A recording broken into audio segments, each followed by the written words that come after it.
আসসালামু আলাইকুম সম্মানিত চাকরি প্রার্থী ভাই বোনেরা সকলে কেমন আছেন? আশা করি আলহামদুলিল্লাহ সকলে ভালো আছেন। আমিও আপনাদের আলহামদুলিল্লাহ ভালো আছি। আমরা ইতিমধ্যে ১৬টি ক্লাস করেছি। আজকে আমাদের ১৭ নম্বর ক্লাস অনুষ্ঠিত হবে ইনশাআল্লাহ। আমরা ইতিমধ্যে সূরা আল বাকারা এবং সূরা আল ইমরান সম্পর্কে গুরুত্বপূর্ণ সংক্ষিপ্ত প্রশ্ন এবং এমসিকিউ এবং সেলফ টেস্ট আলোচনা করেছি। আজকে আমাদের সূরা আন-নিসা সম্পর্কে আলোচনা শুরু হবে ইনশাআল্লাহ। আমরা আজ আলোচনা করব সূরা নিসার গুরুত্বপূর্ণ সংক্ষিপ্ত প্রশ্নের প্রথম কিছু প্রশ্ন আলোচনা করব ইনশাআল্লাহ। তাহলে আমরা আমাদের ক্লাসে চলে যাই। ১৯তম শিক্ষক নিবন্ধন প্রস্তুতি অনলাইন কোর্স সহকারী শিক্ষক ইসলাম শিক্ষা লেকচার ১৭। আজকে আমাদের শুরুতেই আলোচনা হবে সূরা নিসা সম্পর্কে এবং সূরা নিসার গুরুত্বপূর্ণ সংক্ষিপ্ত প্রশ্ন সম্পর্কে আলোচনা করা হবে এবং এরপরে সূরা নিসার উপর এমসিকিউ আলোচনা করা হবে এবং এরপর সূরা নিসার উপর সেলফ টেস্ট এবং পরীক্ষা নেওয়া হবে ইনশাআল্লাহ। আমরা পর্যায়ক্রমে আলোচনা করব। তাহলে আমাদের আজকের ১৭ নম্বর লেকচারের প্রথম যে প্রশ্নটা সেটা হলো সূরা নিসার গুরুত্বপূর্ণ সংক্ষিপ্ত প্রশ্ন। আমাদের ১ নম্বর প্রশ্ন হলো সূরা নিসা শব্দের অর্থ কী? আর নিসা শব্দের অর্থ কী? আমরা জানি আর নিসা শব্দের অর্থ হলো নারীগণ। কারণ আর নিসাউন শব্দটি বহুবচন যার অর্থ হলো নারীগণ। আমরা জানি কোরআনের একটি অন্যতম সূরা যেটা কোরআনের ৪র্থ নম্বর সূরা, যে সূরাটির নামকরণ করা হয়েছে আর নিসা নারীদের সম্পর্কে। কারণ এখানে নারীদের বিভিন্ন বিধিবিধান বা বিভিন্ন হুকুম আহকাম সম্পর্কে আলোচনা করা হয়েছে। এই সূরাটার মধ্যে অধিকাংশ আলোচনায় নারীদের সম্পর্কে আলোচনা করা হয়েছে, যার কারণে এই সূরাটির নাম রাখা হয়েছে আর নিসাউন, নারীগণ। ঠিক আছে? তাহলে আমাদের আজকের প্রথম যে প্রশ্নটা সেটা হলো আর নিসা শব্দের অর্থ কী? আর নিসা শব্দের অর্থ হলো নারীগণ।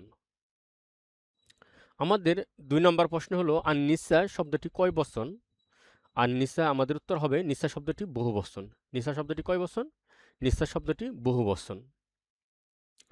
তাহলে আমাদের ৩ নম্বর প্রশ্ন হলো যে আর নিসাউন শব্দের এক বচন কি? যে নিসা শব্দটি যেহেতু বহু বচন, এই শব্দটি দ্বারা নারীগণ অনেকগণ নারীদেরকে বোঝানো হয়েছে, তাহলে এই শব্দটির এক বচন কি? এই শব্দটির এক বচন হলো ইমরাতুন। তাহলে নিসাউন শব্দের এক বচন হলো ইমরাতুন। তাহলে আর নিসাউন শব্দের এক বচন হলো ইমরাতুন। আমাদের ৪ নম্বর প্রশ্ন হলো সূরা আন-নিসা কোরআন মাজিদের কততম সূরা? আমরা জানি কোরআন মাজিদে ১১৪টি সূরা রয়েছে। তার মধ্যে পর্যায়ক্রমে প্রথম সূরা হলো সূরা আল ফাতিহা, দ্বিতীয় সূরা হলো সূরা আল বাকারা, তৃতীয় সূরা হলো সূরা আল ইমরান, চতুর্থতম সূরা হলো সূরা আন-নিসা। তাহলে সূরা আন-নিসাটা কোরআনের চতুর্থতম সূরা। তাহলে কোরআনের মধ্যে ১১৪টি সূরা রয়েছে, তার মধ্যে পর্যায়ক্রমে ধারাবাহিকভাবে আমাদের সূরা আন-নিসাটি চতুর্থ নম্বর সূরা। যে সূরাটার মধ্যে অধিকাংশ আয়াত বা অধিকাংশ বিধান আলোচনা করা হয়েছে নারীদের সম্পর্কে, যার কারণে এই সূরার নামটি রাখা হয়েছে আন-নিসাউ, নারীগণ। ঠিক আছে?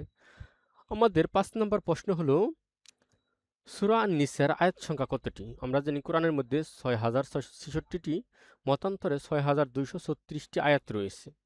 কোরআনের মধ্যে ৬,৬৬৬টি, মতান্তরে ৬,২৩৬টি আয়াত রয়েছে। তার মধ্যে এই সূরা আন-নিসার মধ্যে ১৭৬টি আয়াত রয়েছে। সূরা আন-নিসার মধ্যে আয়াত রয়েছে কয়টি? ১৭৬টি আয়াত রয়েছে। তাহলে আমাদের ৬ নম্বর প্রশ্ন হলো সূরা আন-নিসার ৫ নম্বর প্রশ্ন হলো সূরা আন-নিসার আয়াত সংখ্যা কতটি? তাহলে আমাদের উত্তর হবে ১৭৬টি। আমাদের ৬ নম্বর প্রশ্ন হলো সূরা আন-নিসার রুকু সংখ্যা কয়টি? আমরা জানি সমগ্র কোরআন শরীফের মধ্যে ৫৪০টি রুকু রয়েছে। কোরআন শরীফের মধ্যে কতটি রুকু রয়েছে? ৫৪০টি রুকু রয়েছে। তার মধ্যে সূরা আন-নিসার মধ্যে রুকুর সংখ্যা হলো ২৪টি। তাহলে আমাদের ৬ নম্বর প্রশ্ন হলো সূরা আন-নিসার রুকুর সংখ্যা কয়টি? তাহলে আমাদের উত্তর হবে ২৪টি। যে সূরা আন-নিসার মধ্যে রুকুর সংখ্যা রয়েছে ২৪টি। ৭ নম্বর প্রশ্ন হলো সূরা আন-নিসা কোথায় নাজিল হয়? আমরা জানি রাসূল সাল্লাল্লাহু আলাইহি ওয়াসাল্লামের হিজরতের পূর্বে যে সকল সূরা নাজিল হয় সেগুলোকে বলা হয় মাক্কি সূরা, এবং হিজরতের পরে যে সকল সূরা নাজিল হয় সেগুলোকে বলা হয় মাকাদানী সূরা। মাক্কি সূরার সংখ্যা হলো ৮৬টি, মতান্তরে ৯২টি, এবং মাদানী সূরার সংখ্যা হলো ২৮টি, মতান্তরে ২২টি। তাহলে সূরা আন-নিসা এই সূরাটি নাজিল হয় হলো মদিনায় হিজরতের পরে। তাহলে এই সূরাটি কোথায় নাজিল হয়? মদিনায়। আমাদের আজকের ৮ নম্বর প্রশ্ন হলো আল্লাহ তাআলা মানব জাতির সৃষ্টির কত বছর পূর্বে জিন জাতি সৃষ্টি করেছেন? আমরা জানি যে মানুষকে যখন সৃষ্টি করা হয় তার পূর্বে ফেরেশতা এবং জিন জাতিরা কি করত? আল্লাহর ইবাদত করত। এবং যখন আল্লাহ তাআলা কি করলেন? মানুষ সৃষ্টির ইচ্ছা পোষণ করলেন, তখন ফেরেশতাগণ এবং জিনগণ আল্লাহর মতের বিরুদ্ধে আপত্তি জানালেন, হে আল্লাহ, হে সৃষ্টিকর্তা, আপনি এমন এক জাতি সৃষ্টি করতে যাচ্ছেন যারা দুনিয়াতে কি করবে, ফেতনা ফাসাদ এবং তারা মারামারি হানাহানি এবং ঝগড়া করে থাকবে। তখন আল্লাহ তাআলা কি করলেন, যে আলামু মালা তালামুন, আমি যা জানি তোমরা তা জানো না। সম্ভবত সূরা আল আরাফের মধ্যে এই বর্ণনাটি রয়েছে যে আল্লাহ তাআলা বলেন, আমি যা জানি তোমরা তা জানো না। আর আল্লাহ তাআলা কি করলেন, হযরত আদম আলাইহিস সালামকে কি করলেন, সমগ্র কিছুর নাম তিনি তাকে শিক্ষা দিলেন এবং ফেরেশতাকে জিজ্ঞেস করলেন, তোমরা এই প্রাণী বা এই জন্তুগুলোর নাম বলো। তখন ফেরেশতাগণ বলতে পারলো না। আর আদমকে বললেন, তুমি এইগুলোর নাম বলো। তখন আদম কি বললেন, সকল কিছুর নাম বলে দিলেন। তখন আল্লাহ তাআলা বললেন, দেখো তোমরা যা পারো না তা আদম পারে। ঠিক আছে। তাহলে আমাদের ৮ নম্বর প্রশ্ন ছিল, আল্লাহ তাআলা মানব জাতি সৃষ্টির কত বছর পূর্বে জিন জাতি সৃষ্টি করেছেন?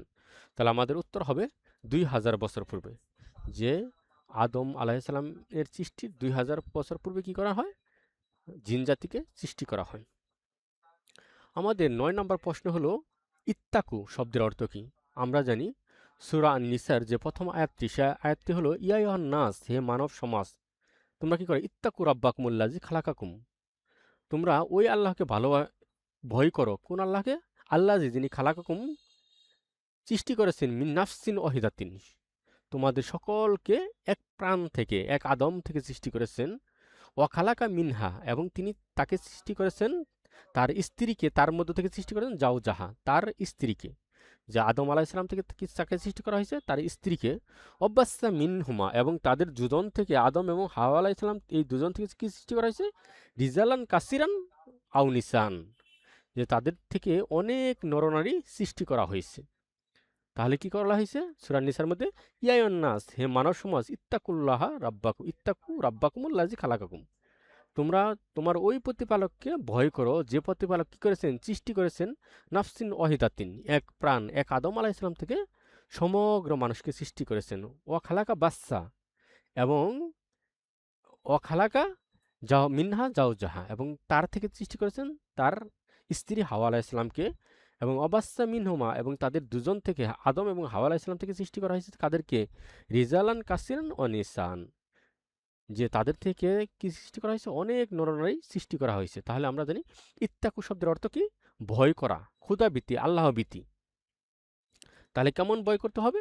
যে এ, এমনভাবে তাকওয়াবান লোকের পরিচয়ে হযরত ওমর রাদিয়াল্লাহু তাআলার সময় বর্ণনা করা হয়েছে যে, তুমি এক কাঁটাযুক্ত রাস্তার মধ্যে যখন তোমরা খুব সাবধানে চলাফেরা করো, যেন শরীরের মধ্যে কোনো প্রকার কাঁটা না যুক্ত হয় বা কাঁটা না বেঁধে, ঠিক তাকওয়া বলা হয়, তাকওয়া অবলম্বনকারী তাদেরকে বলা হয় যারা দুনিয়াতে এমনভাবে চলাচল করে যাতে আল্লাহর কোনো একটি হুকুম আহকাম অমান্য হয়ে না যায় বা আল্লাহর কোনো একটি বিধান অমান্য না হয়। তাহলে এরকমভাবে যারা চলে তারাই হলো ক্ষুধাভীতি, আল্লাহভীতি, তারাই হলো মুত্তাকি।